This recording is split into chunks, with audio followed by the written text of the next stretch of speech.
મોરબી નકલી ટોલ નાકાના 2 આરોપીઓ રિમાન્ડ મંજૂર થયા છે। મોરબી કોર્ટે 2 આરોપીઓના 4 દિવસના રિમાન્ડ મંજૂર કર્યા છે। રવિરાજસિંહ ઝાલા, હરવિજયસિંહ ઝાલાને રિમાન્ડ મંજૂર। રિમાન્ડ દરમિયાન નકલી ટોલ નાકાને લઈને પૂછપરછ કરવામાં આવશે। વાંકાનેર ડુપ્લિકેટ ટોલ નાકાનો મામલો ઝડપાયેલ 2 આરોપીઓના 4 દિવસના રિમાન્ડ મંજૂર થયા છે।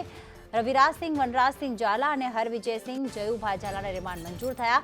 રિમાન્ડ દરમિયાન કેસને લગતી તમામ દિશામાં પૂછતાછ થશે।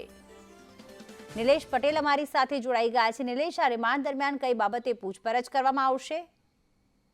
પ્રીતિ, ખાસ જો વાત કરીએ તો જે રીતે આ ઘટના બની અને 25 દિવસથી વધુનો સમય વીતી ગયો છે અને હજી સુધી માત્ર 2 આરોપી પોલીસને હાથ લાગ્યા છે। ત્યારે હવે જ્યારે રિમાન્ડ તેમના મંજૂર થાય છે ત્યારે આટલા દિવસથી તેઓ ક્યાં સંતાયા હતા, આ ટોલ નાકામાં તેમનો રોલ શું હતો, આ સિવાય જે આરોપીઓ હજી બાકી છે તેમના વિશેના માહિતી મેળવવાની પણ કોશિશ કરવામાં આવશે અને અત્યાર સુધી કેવી રીતે આખું સમગ્ર કાંડ ચાલતું હતું અને કેટલા રૂપિયાનો ચૂનો અત્યાર સુધીમાં લગાડવામાં આવ્યો છે, આ તમામ પ્રકારની વિગતો જે છે એને લઈને પોલીસ આ દિશામાં તપાસ કરશે અને રિમાન્ડ દરમિયાન આ સમગ્ર ઘટસ્ફોટ થવાની સંભાવનાઓ રહેલી છે।